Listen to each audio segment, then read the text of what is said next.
Hace 2000 años Calígula fue nombrado emperador de Roma, era un desquiciado mental que se enamoró de su hermana, con quien mantenía relaciones sexuales frecuentemente, y que nombró como funcionario a su caballo, cónsul, el cual, según Calígula, era su principal asesor.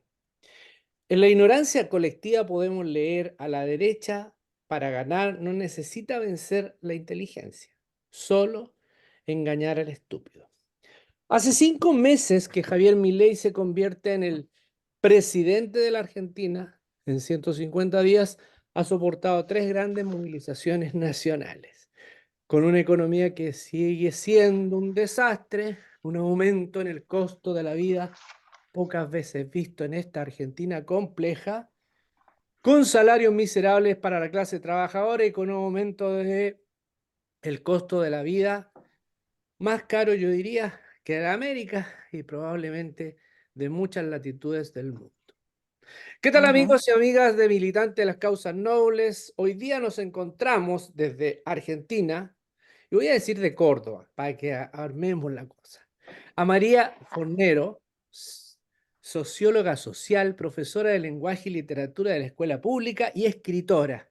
Y a nuestro amigo Mariano Ameglino, académico de la Universidad de Arturo Jaureche, un gran militante de causas nobles y además escritor, sea dicho de paso. Buenas, ¿cómo están ustedes? Qué Hola, grande, hola. Manuel, tu presentación. Sí, la verdad, ¿cómo andás, Mariano? ¿Cómo andás, capitán? ¿Cómo les va? Em, Muy bien. sí, mirá el inicio, ¿no? El prólogo, Que es querías este ir al Calígula. tiro, al callo, porque en el fondo creo que esto da para, no un capítulo, sino varios capítulos, pero hoy día tratemos de centrarnos en cómo están viviendo la Argentina de estos por sobre 150 días, porque son 5 meses ya que lleva este personaje, y la verdad, desde Allende los Andes, yo veo una Argentina muy deteriorada y en las Ujú. puertas de explotar mal. Vos sabés, Eh, María, que en mi amistad sí. con Manuel, capitán Cianuro, él me puso un desafío que no estoy pudiendo cumplir, pero que vos seguramente vas a poder ayudar y en otros encuentros de militantes de causas no lo podemos hacer juntos. Él me dijo: Mariano, ya tenés que estar escribiendo las crónicas mileinianas para el día de la caída de Milei. Ujú. Entonces yo tengo un archivo en mi computadora que se llama Abrazame hasta que caiga. Porque aquella noche fatídica que gana el balotaje en la unidad básica de aquí del barrio de la Comuna 11, yo estoy en la ciudad de Buenos Aires, en mi caso tengo el pecado de ser porteño y tú el de ser cordobesa, Cordobesa. tierras difíciles si las hay. Eh, Ujú, esa noche una compañera me abraza y me dice: Mariano, este nos va a hacer mierda. Y ese ujú, abrazo con Andrea Risotti, que le mando un saludo grande, una académica de Flaxo, eh, me hizo para pensar: nosotros sabemos que esto no termina mal. Ya sabemos ujú, que estas recetas antipopulares al servicio de los poderosos, de los entreguistas, de los imperios, terminan mal. Pero en el mientras tanto, la construcción de resistencia popular hay que dar cuenta de ello. Manuel me ujú, dice: Mariano, en 20 días este tipo termina. Yo le digo: mirad que todavía la población, hay sectores que entienden que lo que se está haciendo, ese relato que genera esperanzas, pero también el ujú, músculo que estamos ganando, ejercitando, los sectores populares, que pocas veces nos encontrábamos en las calles y nos abrazábamos como antes, esto de no encontrar de cualquier diferencia una excusa para la división, dan esperanzas, pero también hay que organizarse y prepararse. Entonces, como sí, no puedo escribir, porque es tanta las cosas que todos los días pasan, sí, para exacto. abrazarme hasta que caiga, todos los días te sorprende con algo nuevo, no Ujú. me, no me da la vida para sentarme a Mira, reflexionar sobre lecturas. Mariano, perdón, Te invito a mi que... ley hace política como estar en las redes sociales. Es decir, con la vertiginosidad y la inmediatez que les permite a él como representante de los sectores dominantes que en este momento gobiernan, les permite que no pensemos.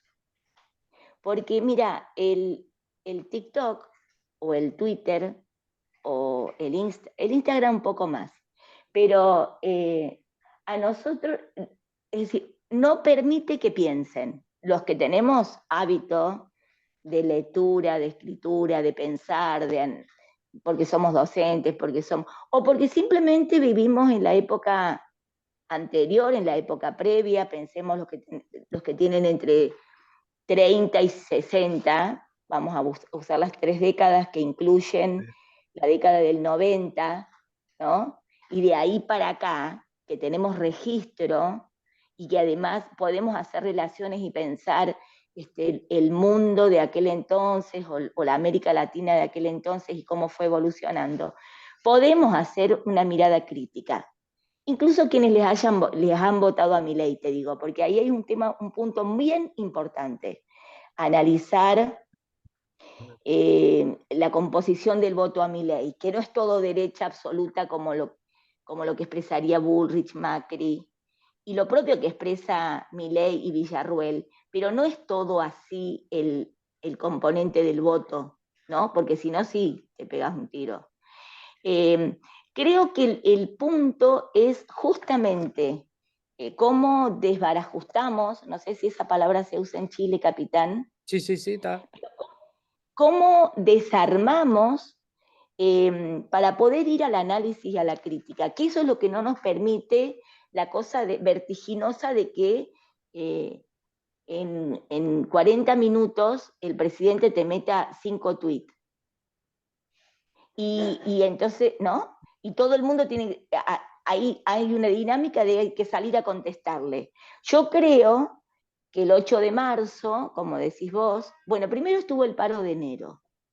El paro de enero fue no fue un paro importante, pero fue sobre todo importante la movilización popular.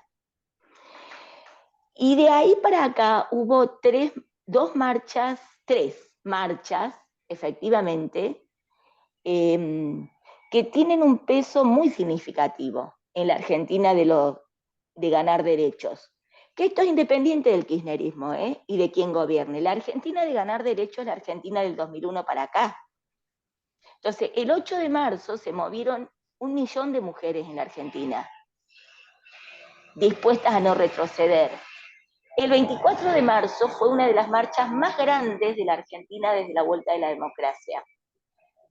El 24 de marzo para nosotros es el aniversario de la instalación de la dictadura militar cívico-militar del 76.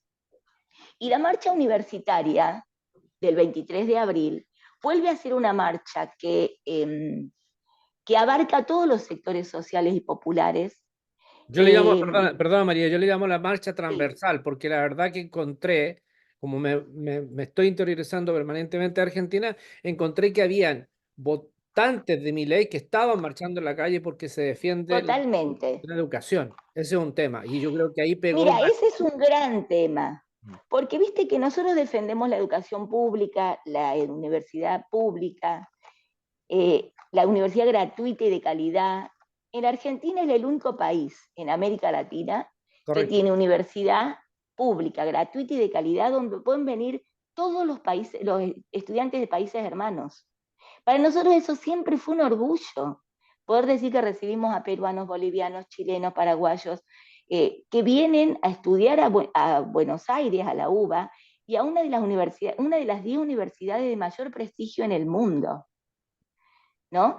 Entonces, lo que pasó el 23 excede totalmente lo académico y lo universitario. Para mí, esos son elementos que muestran que el componente del voto a Milei fue un componente de urgencia también. Una parte de ese voto, además logró unificar a la derecha argentina, que no es poca ni es chica, pero tampoco es gigante, ¿no? Porque si vos tomás muchísimos sectores populares que no tienen partido o que vienen de una izquierda genérica, sin cuestiones organizativas, o tenés sectores de los curas del tercer mundo de la década del 70 que siguen existiendo en las parroquias, en los barrios. Si contás, bueno, al peronismo en general, después hay peronismo de derecha también, pero a los sectores intelectuales y de la cultura argentina, que es enorme, todo eso encontró su forma de participar, bueno, los gremios estatales, etcétera. El 23, yo creo que ahí que se está construyendo desde las calles una oposición importante. Me callo porque hace como 10 minutos que estoy hablando. No, está bien. Una pregunta para los dos. Yo me quedo siempre con este número, que son 14 millones votando a Milei, 11 millones votando a Massa y 9 millones no votando a ninguno de los dos. ¿Qué Claro, ¿qué te sucede ahí? parece? Porque en el fondo, cuando Milei dice yo gané con tal porcentaje, yo le descuento los 9 millones y no ganó con ese tal porcentaje. Esto es como Bukele, el Exacto. 85% me votó, mentira. Porque el padrón de El Salvador, por lo menos la mitad no fue a darle voto a nadie. Por lo tanto, el tipo tiene que descontar de ese 85 al 15 que votó en contra de él y al final termina con un 35% en las preferencias reales en el voto en la urna. Me fui a El Salvador, pero vuelvo a Argentina. Mariano, a ver cómo me analizas eso. Esa cuenta que haces vos, que es válida, también sería, digamos, permeable a otros procesos, como cuando Néstor Kirchner gana con el 22% de los votos efectivos, cuánta gente no fue a votar en aquella elección, o la primera elección de Cristina con el 40 y tanto, con más de 10 de diferencia sobre la segunda candidata, y entonces, de repente, si uno hila todo aquel que no va a votar, que se muestra indiferente, de repente podría pensar en que no hay un consenso para que lleve adelante la primera magistratura. Yo coincido contigo, pero no me quiero agarrar solo de eso. ¿Por qué? Porque en realidad el problema es que, como dijo recién María de los Ángeles, el momento en el cual la gente fue a votar en voto de emergencia, como ella bien lo llamó, es el momento donde la democracia argentina daba esas opciones, no daba otras. Me parece que ahí tenemos el verdadero desafío, los sectores populares, de reconocer una vez más que aceptamos propuestas de la avenida, ancha avenida del medio, propuestas que son de la derecha, pero que de repente parece que no son tan malas, como fue el caso de Daniel Scioli o de Sergio Massa, para salir a dar una pelea, cuando después, cuando perdemos, nos damos cuenta que los que nosotros apoyábamos hoy por hoy ya están tratando de ver cómo hacen para acompañar al gobierno de Milei en pos de la gobernabilidad. Ujú. Entonces, claramente nuestra estrategia es ahí sí hacer la cuenta que haces vos y ver qué pasa con los indiferentes, que en muchos casos son mayores de 70 años. Sabes que en Argentina es importante, Manuel, siempre lo charlamos en nuestros encuentros. El voto no es obligatorio solamente y la gente va a votar porque si no le meten una multa por no ir a votar. Aquí hay una conciencia, una gimnasia de ir a votar que es maravillosamente hermosa, de cómo los domingos de elecciones es muy difícil que alguien diga no voy a votar. Y el que dice no voy a votar es en un momento de mucho hastío y enojo. Entonces, el que no va a votar o tiene más de 70 años y no, no está obligado, o de repente sé que las últimas elecciones tienen menos porcentaje que en anteriores, pero sigue siendo más significativo el que va. Y si iría el 100%, creo que estadísticamente las elecciones saldrían parecidas. Pero las opciones que estamos dando como sectores populares están siendo bastante moderadas últimamente. Y aquí sí me voy a citar a la compañera Cristina cuando dice, ¿vieron que el problema no era yo y mis carteras Louis Vuitton o mis modales hacia los sectores concentrados? Pusimos a Alberto Fernández, un moderado, tampoco le gustó. Le dimos la elección de que voten a Scioli, tampoco ganó Scioli, tampoco gana Sergio Massa. Entonces, los sectores concentrados de la economía están llevando adelante un laboratorio para ver hasta dónde está el umbral del dolor de los sectores populares, para ver hasta dónde aceptamos nuevos límites para nuestro bienestar. Ahí pusimos un límite con la universidad, con el imaginario de ascenso social que tiene la Universidad Pública Argentina de calidad democrática, de ingreso irrestricto, no se jode. Con los jubilados, no se jode. Con Malvinas, no se jode. Estamos poniendo límites desde una contrahegemonía, nos están un poco boxeando, pero me parece que estamos recuperando un músculo político. Ahora, de ahí a pensar que en pocos días va a haber un cambio de gobierno por un estallido social, Manuel, ahí siempre discutimos con vos por WhatsApp este tema, lamento pensar que falta. Y digo Sí, lamento y yo a la vez digo, coincido. que los muertos siempre los ponemos nosotros, pero esto va a terminar mal, lo importante es organizarse para reconstruir a la patria. Ahora bien, Ahí puedo. sí, perdona María, lo que yo digo generalmente cuando lo veo desde la perspectiva de lo que significó, hay que tener cuidado ahí. Por ejemplo, mira, la revuelta social en Chile del 2019 que para muchos de derecha les molesta, y la tratan de criminalizar, fue justamente el hastío de la casta política que tanto critica a Milei, pero es parte de la casta política. O sea, seamos claros, gobierna con Macri, con todo su equipo, con la Patricia Burnick, que por cierto, de repente hilan cosas tan delirantes como venir a decir que en Chile está operando Hezbollah en el norte de Chile, después se tuvo que decir, pero es una estrategia que tiene la derecha y la ultraderecha, tirar una fake news, crear la conmoción, el ignorante del paso la agarra, la hace discurso y después ellos se dicen, pero ya es tarde. Acá se creó una situación bastante eh, aterrorizante de que estaba operando Hezbollah en Chile, grupos terroristas, bla, bla, bla, y lo dijo ella. Bueno, más allá de aquello, cuando viene la revuelta social, era el hastío, y la revuelta social tampoco tenía un día, sino tenía tiempos que venía generando toda esta odiosidad que había provocado esta casta. Yo siento que en Argentina también hay una cierta malversión hacia esta casta. Acuérdense que cuando se decía que se vayan todos, al final no se fueron todos, se quedaron de tanto de izquierda como de derecha, algunos que hoy día son resultado de que tengan a un personaje como Milei gobernando la Argentina. ¿A qué voy con eso? Siento que sí va a haber un estallido social en Argentina, ya se vislumbra por la cantidad de cosas erróneas que ha cometido. Un desbarajuste en la industria, en la construcción, las pymes se fueron al carajo, mantener la jubilación en un mínimo tan desesperante como que no alcanza ni siquiera para comprar media canasta, etcétera, etcétera. La subida de los combustibles y montones de cosas más. Entonces, ¿a qué voy con eso? Es que siento y creo, no estoy pitorizando nada, pero Mariano en esto me tiene que dar la razón. En algún momento le dije hace tiempo atrás, Milei va a ser presidente de la Argentina y Mariano me dijo, no, pero ¿cómo?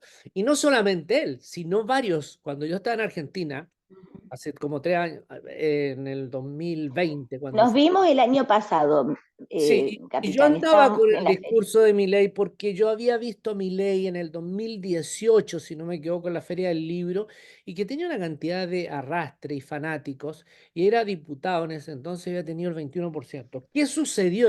Y no me alargo más. ¿Qué sucedió? Que muchas veces, y también lo hemos conversado con Mariano y con otras personas más, la izquierda es arrogante y siempre piensa que el contendor es idiota. Y mire lo que sucedió, un idiota llegó al poder. Exactamente. Mira, yo creo que ese es el principal problema de los sectores políticos partidarios en la Argentina, de subestimar lo que expresaba Milei. Porque el nivel de descontento, porque nosotros hicimos el 2001 en la Argentina. El 2001 fue eh, un proceso que no fue un estallido, o el estallido o el momento de la revolución, es un momento, pero fue todo el proceso de luchas de la década del 90 contra el menemismo. La entrega de YPF, la entrega de aerolíneas argentinas, la Patagonia que se quedó sin trabajo, toda la Patagonia. Bueno, lo de Menem, que fue terrible, fue un proceso donde nosotros, el corte de ruta pasó a ser la forma de lucha que tenían los desocupados y la olla popular en la ruta, con 4 grados bajo cero en Cutralcó. De ahí para adelante, todo fue desarrollo de lucha. Entonces, el 20 de diciembre del 2001 es como si vos decís, bueno, ¿qué pasó el 19 de octubre? Fue el 19 de octubre, la pueblada en 18, Chile, 18 de el octubre del 18, 2019. 19. Bueno, el 18 de octubre es la gota que rebalsó el vaso, muchachos. Es el momento en donde dijimos, basta. Yo creo que eso va a volver a pasar en la Argentina. También creo que va a haber muertos, muchos, en la Argentina. Sin embargo, yo quiero que el desarrollo, ojalá el desarrollo fuera pacífico. No lo puede ser por el nivel de confrontación que tienen las clases dominantes con las clases populares. Esto que vos estás diciendo que nos está pasando es desde lo económico inmediato y tiene que ver con lo simbólico. que a nosotros en la Argentina nos digan que hay que admirar al Thatcher, o que nos digan, a ver, cómo, que las Malvinas pueden decidir los Kelper, después de que el 2 de mayo, hace No, y que les 8 metan, días, perdón, y que les metan una base militar más una base, en el sur a la en, 1 de la mañana, que se levanta Milei y pero se... además, Oh, pero además, Cianuro, se canta el himno, tocan el himno yanqui al lado del himno nacional argentino, en Tierra del Fuego, con lo que llamamos la isla de Tierra del Fuego. Que a nosotros nos ninguneen que el 2 de mayo se celebraron, conmemoramos los 42 años del hundimiento del Ara General Belgrano, donde fue la mayor muerte de argentinos en un momento en zona de exclusión, el general Belgrano.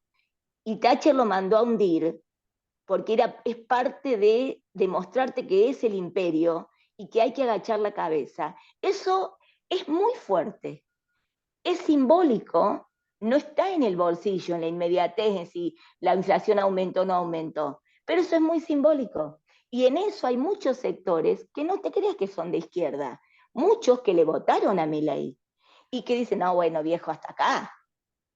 Estoy hablando en argentino, ¿no? sí, sí, está bien. No, sí, acá en Militantes de las Causas Nobles tenemos un curso de castellano latinoamericano, donde cuando vienen los compañeros mexicanos de Venezuela, de Cuba o de Perú y demás, es muy linda también la polifonía de tonadas, ¿no es cierto? No, María de los Ángeles, también es cierto que lo simbólico, ¿no? Lo simbólico, eh, quizás algunos sectores somos más, de repente más caros a esos simbolismos y otros de repente lo ven Más más permeable. tarde, claro, sí, tal cual. Pero dijiste algo muy interesante recién. Y a mí me parece que yo lo recuperaría de repente desde un paradigma peronista, que por lo menos es así mi rol aquí en este espacio, y siempre Capitán me pregunta sobre el peronismo en muchos programas y demás, que más allá de las derechas y las izquierdas, que son, digamos, variables de análisis propias de la ciencia política, y quizás a veces con una mirada más desde la lógica europea. En América Latina es importante ver qué sectores están en favor de la soberanía y de los intereses Uh-huh. nacionales y de los antinacionales. Hay sectores concentrados de la economía en la Argentina que representen los intereses nacionales. Hay una burguesía nacional.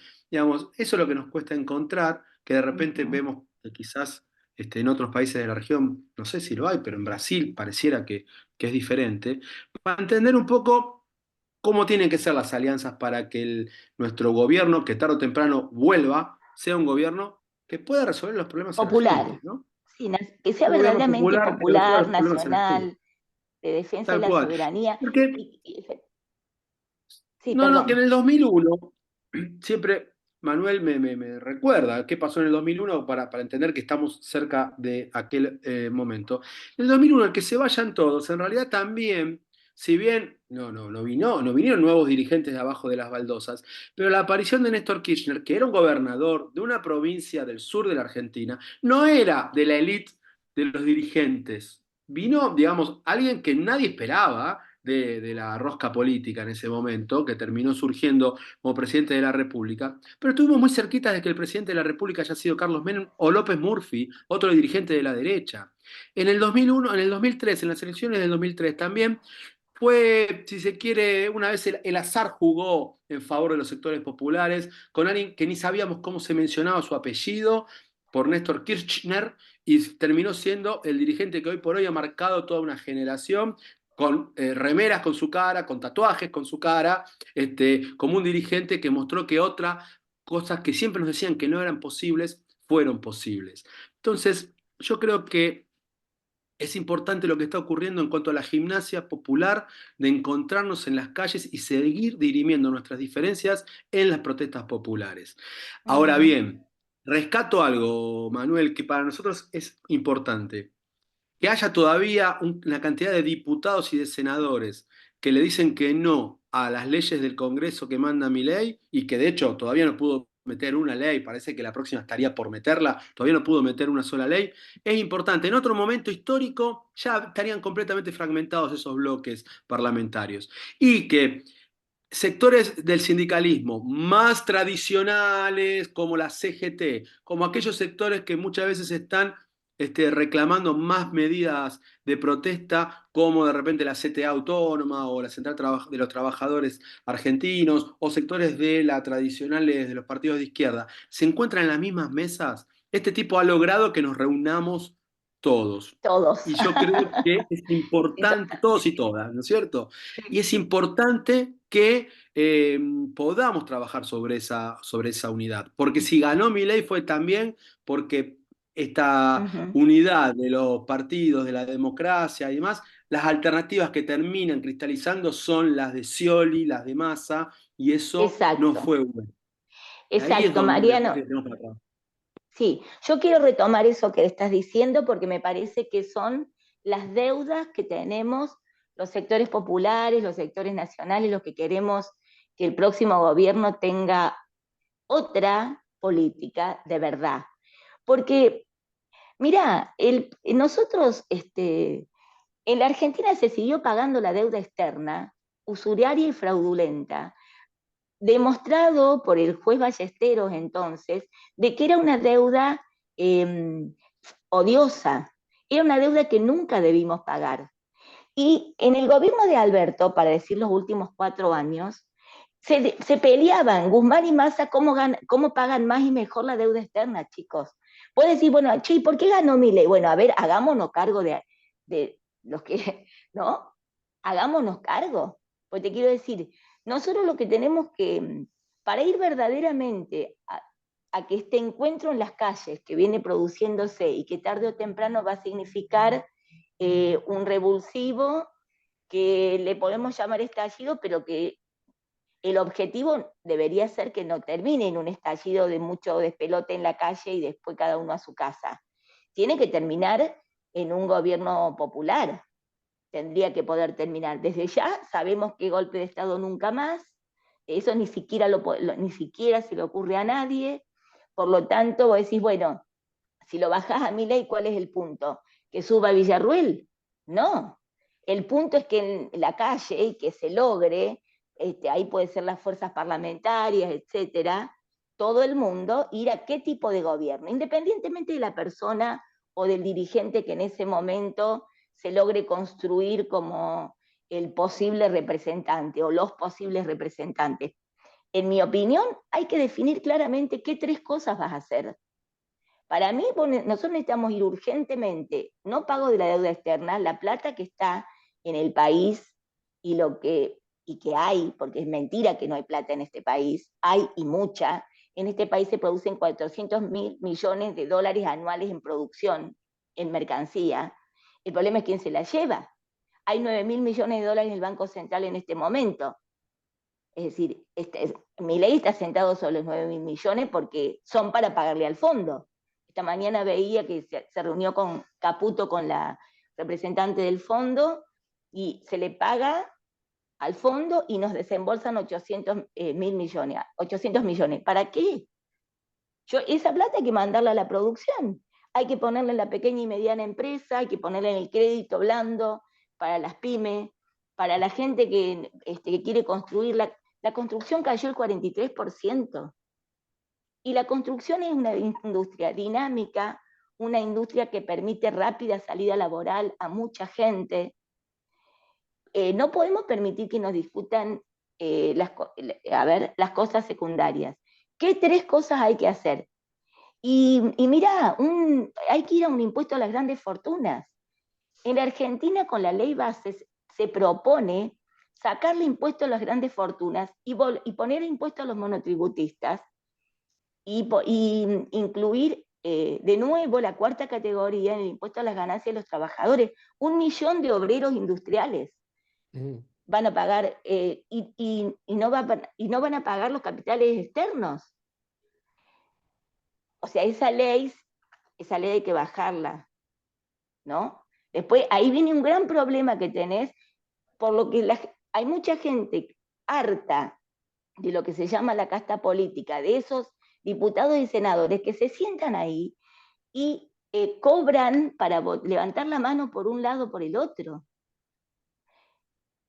Claro, a ver, tomo lo tuyo, ¿no? Porque en el fondo es bien importante porque yo lo puedo extrapolar a Chile y a Latinoamérica y cómo se está viviendo. Hay dos puntos que siempre me quedan claros. Hay algunos que acceden al poder por querer tener el cetro presidencial, pero cometen el gran error, y eso entra Chile, Brasil, Colombia, en fin, de tener el poder pero no tener el parlamento. Y a Milei le pasa exactamente lo mismo. Tiene el poder pero no tiene el parlamento y ahí se le traban sus proyectos, en buena hora. Pero por el otro lado, cuando uno ve a Lula, a lo que es Petro, lo que es Boric, tienen el mismo problema. Hay que construir bases sólidas, democráticas, y no puede ser que hubiésemos destruido o construido mal una democracia tan débil. En mi país, por lo menos, a modo de anécdota, nosotros tenemos todos los días una encuesta trucha que muestra los índices de crecimiento o baja del presidente y con eso se construye el discurso de la izquierda a la derecha todos los días lunes. Es imposible jugar así las cartas en una democracia que se nota que es muy débil y que además está supeditada a programas de televisión en los matinales que todos están supeditados a la derecha opositora y se ha construido una oposición en Chile absolutamente paupérrima que probablemente no le dé resultados mayores y al final termina siendo simplemente oposición nuevamente en un futuro gobierno. Y en Argentina, si bien es cierto, pasa que tienen una oposición de repente, menos mal que la calle los está uniendo, porque la única manera de poder mover a ese poder que se instaló y que no es necesario hoy día hacer golpes de Estado, bien lo dices tú, pero desde la democracia paupérrima se generan estos gobiernos que tienen bases dictatoriales. Hay que ver lo que pasó en Brasil con Bolsonaro, hay que ver lo que pasa con Trump en Estados Unidos, hay que ver lo que pasa inclusive con Bukele en El Salvador. O sea, y no solamente ellos, sino cuando uno empieza a abrir el abanico se empieza a dar cuenta inclusive que Maduro mantiene una situación tan parecida a estas derechas paupérrimas. O sea, Totalmente, seamos totalmente. claros, porque muchas veces dice, hoy ustedes atacan solamente a la derecha, sí, pero también hay izquierdas que no hacen daño a la izquierda, como fue Castillo en su momento en el Perú y como es Que se llaman de izquierda, porque lo de Maduro realmente le hizo muchísimo daño a las izquierdas del continente, correcto. porque no tiene nada que ver con lo que necesita Venezuela. En realidad terminó negociando el petróleo con Estados Unidos. Es así. Bueno, Por ahí, eso ahí, todavía ahí dejó de ser dictador, ojo, ahí pasó a ser, cuando tú eres complaciente con Estados Unidos, te quitan ciertas categorías y te vuelven a poner en la categoría. lógico. Ahora Maduro ya no es más dictador. Ahora Correcto. ya, vamos, o sea, es lo que se negocia detrás. Mariano, más allá También de, digo, no, más allá de aquello, yo te pregunto, y ahora paso a un sí. tema más local de Argentina. ¿Qué pasa con todas las universidades que están en un momento complejo? A los dos les pregunto, porque en el fondo Milei va por todo, pero si desbaratase de cierta forma la universidad, ¿en qué situación queda justamente estos 70 años de lujo de la educación argentina? El Mariano, para sistema vos. universitario. Sí, el sistema universitario argentino, el público que ya reúne a 70 instituciones de carácter gratuito, desarancelado, como me gusta decir a mí, y también con un ingreso irrestricto, ya reúne casi 2,5 millones de estudiantes universitarios. A esto se le suma los estudiantes de las universidades privadas, que son otras 65 instituciones que también forman parte de lo que es el sistema universitario, pero el 80% de la matrícula está en las universidades públicas.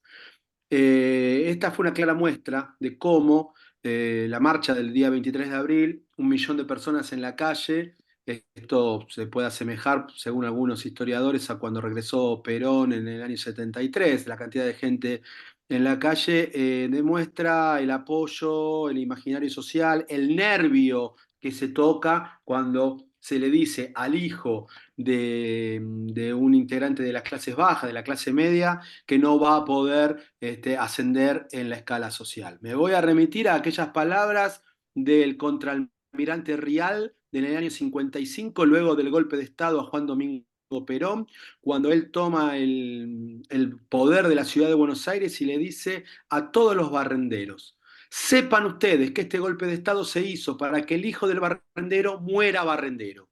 Porque en Argentina, mi querido Manuel, como sabe también María de los Ángeles, el hijo del barrendero termina siendo médico gracias a la educación pública y gratuita. Por supuesto que es una pelea cotidiana, no es tan fácil, pero hoy por hoy las instituciones están para eso, para cambiar el status quo de nuestras sociedades. Ahora bien, creo yo que la marcha del 23 marca un punto de inflexión. El gobierno de entrada empezó igual que el gobierno de Macri, diciendo que todas las universidades son sospechosas de corrupción. Primero, retiró el Ministerio de Educación de la nómina y lo bajó a la Secretaría de Educación a un Ministerio de Capital Humano. Por ende, la Secretaría de Políticas Universitarias pasó a ser una subsecretaría y pusieron a un fantoche que es un funcionario que honestamente no tiene ni idea de cómo funciona el sistema universitario y maltrata todo el tiempo a los rectores. Van a charlar con él y los trata directamente de corruptos, de ladrones, desde el primer minuto que empieza la reunión. Entendemos que este millón de personas en la calle al menos debiera significar el retiro de este funcionario, Alejandro Álvarez, de la Subsecretaría de Políticas Universitarias. Entendemos que hacia el 2025 el presupuesto de las universidades nacionales debiera volver a ser como el que fue en el año 2022-2023. Actualmente, las universidades tenemos un presupuesto que está congelado, los salarios se actualizan de una manera muy precaria, no acompañando a la inflación, pero los gastos generales de las instituciones, porque en una universidad no solamente se da clases, en las universidades de Argentina transcurren actividades culturales, deportivas, de investigación, de contacto con el territorio. La ciudadanía universitaria implica mucho más que ir 2 horas por semana a escuchar a un profesor una disertación sobre un autor, sino que es mucho más lo que ocurre en nuestra formación universitaria y estos tipos no lo quieren entender o hacen que no lo entiendan. Entonces, hoy estoy más optimista. Como trabajador de universidades nacionales, te diría que nos dimos cuenta que esta lucha la vamos a ganar. Quizás esperábamos algún cambio pronto. Hoy por hoy todavía no hay grandes señales. Pero en principio se tendría que ir este funcionario de la Subsecretaría de Políticas Universitarias y entiendo que el secretario de Educación, el señor Torrendel, que es del ámbito de las universidades privadas, egresado de la Universidad Católica, ha entendido que Álvarez no es el mejor interlocutor y está empezando a tomar las riendas de algunas reuniones.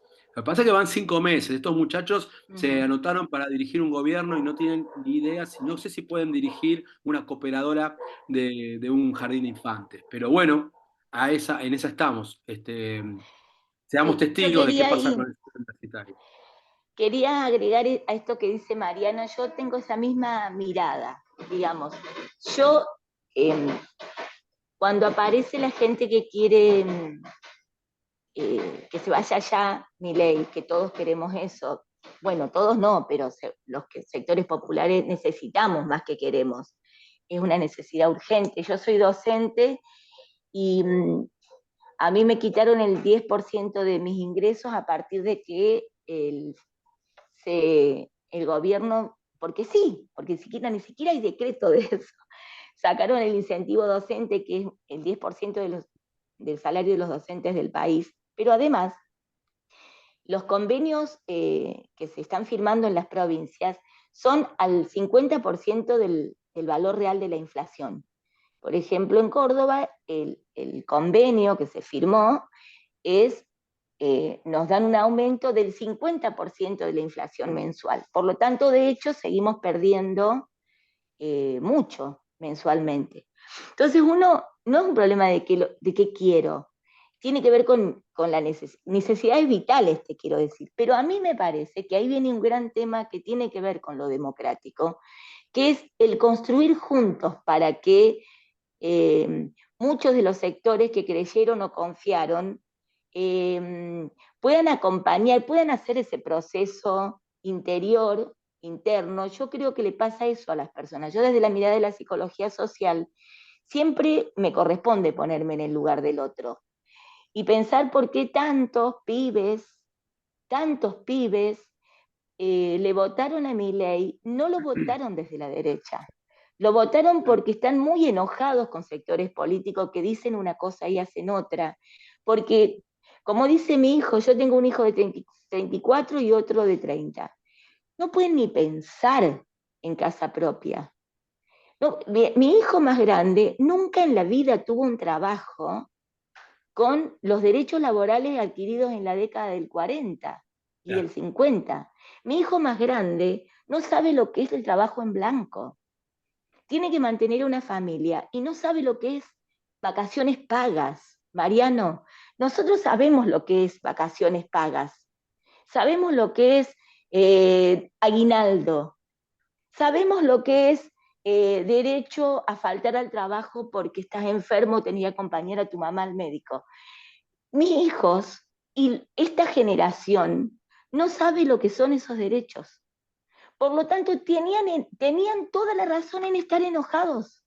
Claro.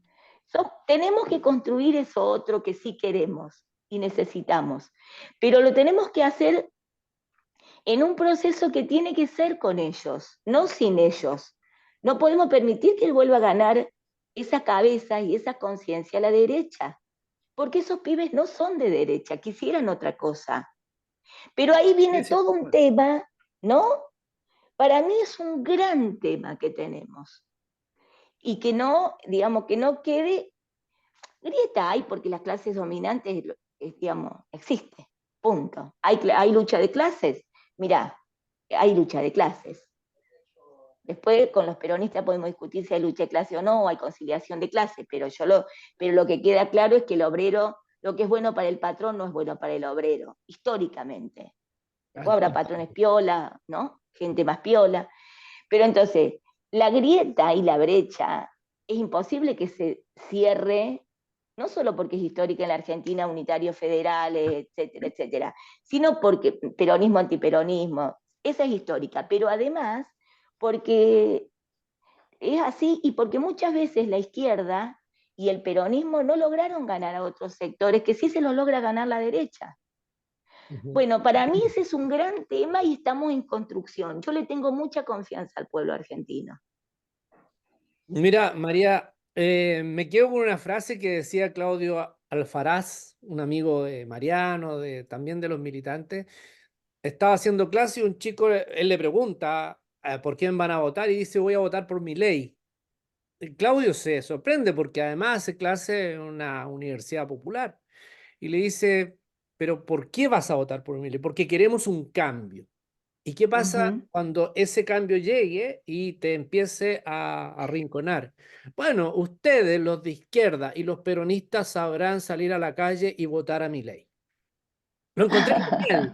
O sea, de punta O Genial. y votar con paz, B larga, digamos. claro, votar de Claro, cultura. exacto, Eh, eh, lo, exacto. Me- lo encontré tan genial porque en el fondo es horrible pensarlo así, pero también hay un hastío, como yo decía anteriormente, de una sociedad y también de una juventud que veía como este cambio, aunque fuera, me lo dijo un chico argentino en la Feria del Libro el año pasado, voy a votar por mi ley, aunque nos vayamos al carajo, hay que sacar a Uh toda -huh. esta Uh -huh. casta. Entonces, hay Uh un -huh. tema de una sociedad que también se enfermó pensando, y aquí me disculpan si voy a decir una cosa que podría ser molesta para algunos, pero de repente con tanta dádiva empezaron a generar una corrupción que fue tapada con una suerte de yo te ayudo y tú no gritas, pero fue al final una limosna. Y ahí hay que tener un cuidado en las sociedades que construimos. Yo creo que si yo lo digo de esa manera y lo explicara mayormente, a lo mejor tendría razón de lo que pienso, pero hubo un momento en de que yo le empiezo a dar mucho a la gente y yo estoy de acuerdo que hay que darle posibilidades, recursos y todo lo demás, pero cuando yo estoy también siendo transparente. Hubo un nivel de corrupción en la Argentina tan grande que al final yo me recuerdo haberle tocado el tema a un periodista en el sur de la Argentina y me dijo, bueno, eso no es tema, no nos vamos a poner a discutir esa cosa. Como que lo normalizaron. Mm, Y ese es un problema, porque es un problema que tienen las nuevas generaciones y democracias. La corrupción está adentro y no está colateralmente que uno la puede identificar. Acá en Chile todavía identificamos a los corruptos, pero estamos en las puertas de descontrolarnos en corrupción. Cierro con esto. En el año 95 fui a la Argentina a un encuentro de relaciones públicas y comunicación. Y para mí me sorprendió tanto que el tema que ponían en la discusión como primer ítem era la corrupción. Y yo venía de un país que la corrupción no era tema. Hoy día podemos bueno, decir ujú. que la corrupción sí era tema, lo que pasa es que estábamos controlados por una dictadura que Una tapaba toda la dictadura. corrupción. Pero también los gobiernos democráticos que llegaron posteriormente a Chile aprendieron un poco de esa corrupción y terminaron siendo corruptos. No todos, pero un gran número de ellos empezaron a verse con las manos metidas en el lodo y les gustó, porque el lodo, cuando uno mete las manos en el lodo, se le calientan las manos, entonces le gusta jugar con ese lodo. Lo digo y lo dejo ahí planteado porque creo que también es un problema que hay que saber subrayar para poder trabajar en estas futuras democracias que hay que sustentarla con una fuerza mayor y no tenerlas tan débiles, porque eso sí ha hecho bien la derecha, debilitar los procesos democráticos y tener la posibilidad de llegar al poder con procesos democráticos muy débiles. Ujú. Chicos, capitán y Sí, Mariano, yo tendría que estar retirándome, ¿eh? Porque tengo me parece actividades bien. en la feria. Y bueno, no, nada, decirles que me encantaría volver a hacer una charla cuando quieran y cuando podamos, nos organicemos. Me parece que está bueno. Tenemos que mucho para conversar. Gracias. Encantado, María, por supuesto que sí. Gracias, María. Mira, antes de despedirte, quiero saludar a las madres. En el Día de las Madres, por lo menos acá en Chile, en varios países de Latinoamérica se celebra el Día Ujú. de las Madres, entendiendo que además siento que hay que regalonear a las madres, aquellos que no las tenemos, obviamente las seguimos manteniendo en nuestro pensamiento, pero también mirar a la madre como el adulto mayor que necesita tener justamente una atención especial por la casta desnaturalizada que no refleja muchas veces a las madres en una anciana sufriente y que las trata con las pensiones de miseria para que se mueran luego y así descompensar en cierta medida la economía, diría la hermana de Calígula, perdón, de Milei, en estos tiempos. Gracias, María. Bueno, un abrazo grande para los dos. Gracias. Abrazo grande, La María, no sabe seguimos quién de este lado y del otro de la cordillera. Un abrazo es. enorme. Que te vaya Hasta bien en la luego. feria, ¿eh? Gracias. Ya. Mariano, para seguir y cerrando ya, porque nuestra María, Sí, para ir cerrando, nos queda pendiente quizás también hacer un análisis del contexto internacional. claro, A veces analizamos a la Argentina o a nuestros países como si fueran únicos en el mundo. Nosotros nos determina mucho en lo que pasa en el concierto de las naciones. Por eso, para entender mucho de lo que hoy por hoy estamos discutiendo, es increíble lo que está haciendo el gobierno de Javier Milei en el terreno de la política internacional, cambiando, votando en contra de Palestina, jugando, saliendo de la neutralidad, jugando fuerte en disputas que nuestro pueblo no desea jugar.